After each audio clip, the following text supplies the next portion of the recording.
Hello hi नमस्कार जय Jagannath welcome back to my YouTube channel Priyanka creation.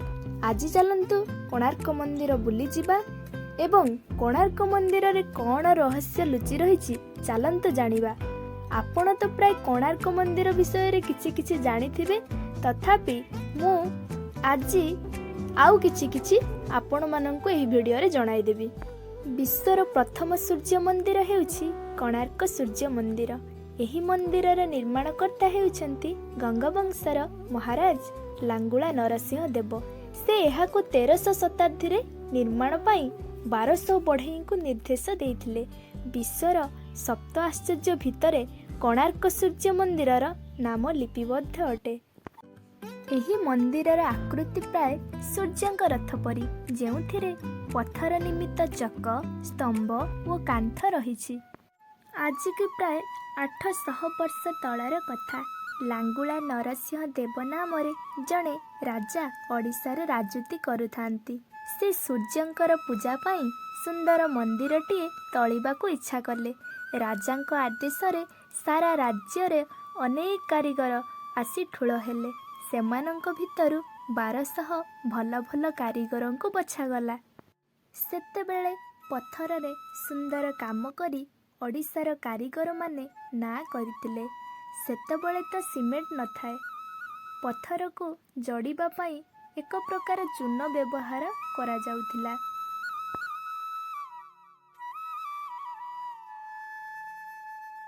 ସମୁଦ୍ର କୂଳରେ ଚନ୍ଦ୍ରଭାଗା ନଦୀ ମୁହାଣରେ ଏହି ମନ୍ଦିର ତୋଳା ହେଲା। ମନ୍ଦିରଟି ତିଆରି ହେଲା ଗୋଟିଏ ରଥ ଆକାରରେ। ସେଥିରେ 7ଟି ପଥର ଘୋଡ଼ା ଯଖା ହେଲା। ମନ୍ଦିରର ସିଂହାସନରେ ରହିଲା ସୂର୍ଯ୍ୟଙ୍କର ପ୍ରତିମା। ପୂର୍ବ ଦିଗରେ ସୂର୍ଯ୍ୟ ଉଇଁଲା ମାତ୍ରେ ପ୍ରଥମ କିରଣ ସୂର୍ଯ୍ୟ ମୂର୍ତ୍ତିର ପାଦ ତଳେ ପଡ଼ୁଥିଲା। ଏହି ମନ୍ଦିର ନିର୍ମାଣରେ ଓଡ଼ିଶାର 12 ବର୍ଷର ରାଜସ୍ୱ ଖର୍ଚ୍ଚ ହୋଇଥିଲା। ଆସ୍ତେ ଆସ୍ତେ ମନ୍ଦିର, ନାଟ ମନ୍ଦିର, ମୁଖଶାଳା ଆଦି ତିଆରି ସରିଥାଏ। ଗଛ, ଲତା, ଫୁଲ, ଫଳ, ହାତୀ, ଘୋଡ଼ା ଆଦି ଜୀବଜନ୍ତୁ, ଦେବାଦେବୀ, ମନୁଷ୍ୟ ପ୍ରଭୃତି ମୂର୍ତ୍ତିରେ ମନ୍ଦିର ଝଲମଲ କରୁଥାଏ। ତଥାପି ମନ୍ଦିରଟି ସମ୍ପୂର୍ଣ୍ଣ ହୋଇପାରୁନଥାଏ। କାରିଗରମାନେ ଯେତେ ଥର ମନ୍ଦିର ଉପରେ ଦଧିନଉତିକୁ ବସାଉଥାନ୍ତି, ତାହା ଖସି ପଡ଼ୁଥାଏ। ମୁଖ୍ୟ କାରିଗର ଥାନ୍ତି ବିଶୁ ମହାରଣା। ସେ ତାଙ୍କର ସବୁ ବିଦ୍ୟାବୁଦ୍ଧି ଖଟାଇ ମଧ୍ୟ ମନ୍ଦିରର ଦଧିନଉତିକୁ ବସାଇ ପାରୁନଥାନ୍ତି। ଦଧିନଉତିକୁ ବସାଇ ସାରିବା ପରେ ମନ୍ଦିର କାମ ଶେଷ ହେବ। ଏଣେ ରାଜା ଅଧୀର ହୋଇପଡ଼ିଲେଣି। ସେ ବିଶୁ ମହାରଣାଙ୍କୁ ଡକାଇ କହିଲେ, ମୁଁ ଆଉ 7 ଦିନ ମାତ୍ର ସମୟ ଦେଉଛି। ଏହାରି ଭିତରେ ଦେଉଳର ମୁଣ୍ଡି ମାରିବ, ନହେଲେ 1200 କାରିଗରଙ୍କ ମୁଣ୍ଡ କାଟ ହେବ। ବିଶୁ ମହାରଣା ମନ ଦୁଃଖରେ ଫେରି ରାଜାଙ୍କର ଆଦେଶରେ କାରିଗର ଭାଇମାନଙ୍କୁ ଜଣାଇ ଦେଲେ। ସମସ୍ତଙ୍କ ମୁହଁ ଶୁଖିଗଲା। ଘରଦ୍ୱାର ଛାଡ଼ି 12 ବର୍ଷ କାଳ ଲାଗି ଏଡ଼େ ବଡ଼ ମନ୍ଦିରଟିଏ ତୋଳିଲେ, ଅଥଚ ମନ୍ଦିରର ଦଧିନଉତି ଖଞ୍ଜା ଯାଇ ପାରୁନାହିଁ।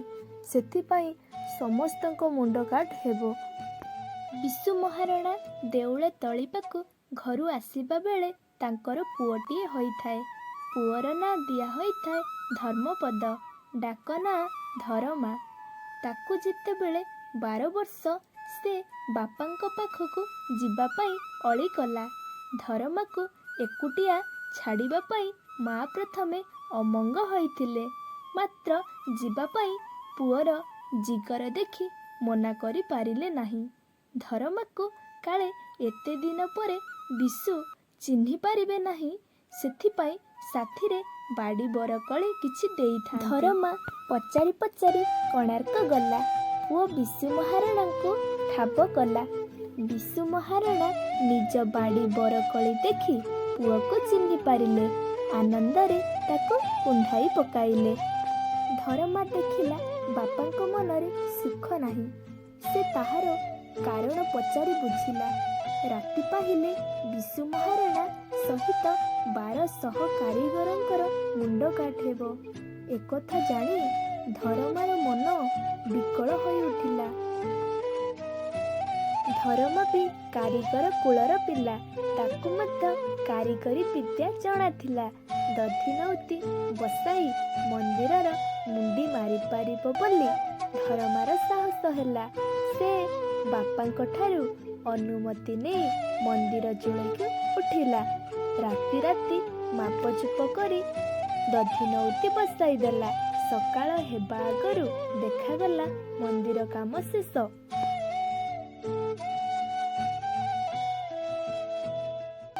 ବିଶୁ ମହାରଣା ପୁଅର କାମ ଦେଖି ଆନନ୍ଦରେ ଫାଟି ପଡ଼ିଲେ। ତାକୁ କଳକୁ ନେଇ କହିଲେ, ଏଡ଼େ ସାନ ପିଲାଟିଏ ହୋଇ ମଧ୍ୟ ତୁ ଆଜି ଆମର ମାନ ରଖିଦେଲୁ। ଅନ୍ୟ କାରିଗରମାନେ ବିଶୁ ମହାରଣାଙ୍କ ପାଖକୁ ଆସି କହିଲେ, ରାଜା ଏବେ ଜାଣିବେ 1200 ବଢ଼େଇ ଯାହା କରିପାରିଲେ ନାହିଁ ତାହା ସାମାନ୍ୟ 12 ବର୍ଷର ପିଲାଟିଏ କରିଦେଇଛି।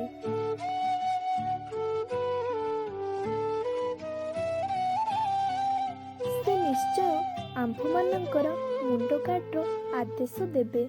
ତେଣୁ ତୁମକୁ ଆଜି ସ୍ଥିର କରିବାକୁ ହେବ, ଆମେ ରହିବୁ ନା ତୁମ ପୁଅ ରହିବ।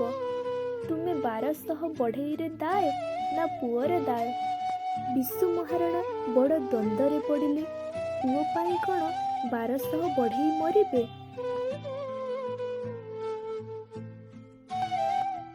ଏକଥା ଶୁଣି ଧରମା ତାର ବାପାଙ୍କୁ କହିଲା, ବାପା, ମୋ ପାଇଁ ଆଜି 1200 ବଢ଼େଇଙ୍କର ଜୀବନ ଯିବ, ଏହା ଭଲ କଥା ନୁହେଁ। ମୁଁ ତ ଗୋଟେ ଛୋଟିଆ ପିଲା, ମୁଁ ଏକୁଟିଆ ବଞ୍ଚି ରହି କି ଲାଭ? ମୋ ଜୀବନ ପଛେ ଯାଉ, ହେଲେ 1200 କାରିଗରଙ୍କ ଜୀବନ ରହୁ। ମୁଁ ଯେ ମନ୍ଦିର ମୁଣ୍ଡି ମାରିଛି ଏକଥା ରାଜା ନ ଜାଣନ୍ତୁ। ଏକଥା ଶୁଣି ବିଶୁ ପୁଅକୁ କୁଣ୍ଢାଇ ପକାଇଲେ। ତାଙ୍କ ଆଖିରୁ ଲୁହ ଝରିଗଲା। ବାପାଙ୍କ ଆଖିରୁ ଲୁହ ପୋଛି ଦେଇ ଧରମା କହିଲା, ବାପା, ଜନ୍ମ ହେଲେ ଦିନେ ନା ଦିନେ ମରିବାକୁ ହେବ। ମହତ୍ କାର୍ଯ୍ୟରେ ଜୀବନ ଦେବା କେତେ ଜଣଙ୍କ ଭାଗ୍ୟରେ ଅଟେ। ଆଜି ଆମର ପରୀକ୍ଷାର ବେଳ। ଏତେବେଳେ ମୋ ପାଇଁ ଚିନ୍ତା କରି ତୁମେ ଅଧୀର ହୁଅ ନାହିଁ। ମୋତେ ହସି ହସି ବିଦାୟ ଦିଅ। ପୁଅର କଥା ଶୁଣି ବିଶୁ ମହାରଣା ମୁହଁରୁ କଥା ବାହାରୁ ନଥାଏ। ଧର୍ମପଦ ବାପାଙ୍କ ପାଦ ତଳେ ମୁଣ୍ଡ ଲଗାଇ କହିଲା, ମାଙ୍କ ସହିତ ଆଉ ଦେଖା ହୋଇପାରିବ ନାହିଁ। ତାଙ୍କୁ ବୁଝାଇ କହିବ, ତାଙ୍କ ପୁଅ ଜାତି ପାଇଁ ଜୀବନ ଦେଇଛି। ଏତକ କହି ଆଉ ତିଳେ ମାତ୍ର ଅପେକ୍ଷା ନ କରି ସୂର୍ଯ୍ୟ ଉଦୟ ହେବା ପୂର୍ବରୁ ସେ ମନ୍ଦିର ଉପରକୁ ଚଢ଼ିଗଲା। ସେଇଠାରୁ ସେ ହସି ହସି ଚନ୍ଦ୍ରଭାଗା ନଦୀ ମଝିକୁ ଡେଇଁ ପଡ଼ିଲା। ଆଜି ଧର୍ମପଦ ନାହିଁ। କୋଣାର୍କ ମନ୍ଦିର ମଧ୍ୟ ଭଗ୍ନ ଅବସ୍ଥାରେ। କିନ୍ତୁ 12 ବର୍ଷର ପିଲାଟିଏ ଜାତି ପାଇଁ, ଦେଶ ପାଇଁ ଯାହା କରିଗଲା ତାହା କାଳ କାଳକୁ ରହିଗଲା। ଏବେ ବି ସମସ୍ତେ କୁହନ୍ତି, ସାନ ସିନା ଦାନତା ମହାନ।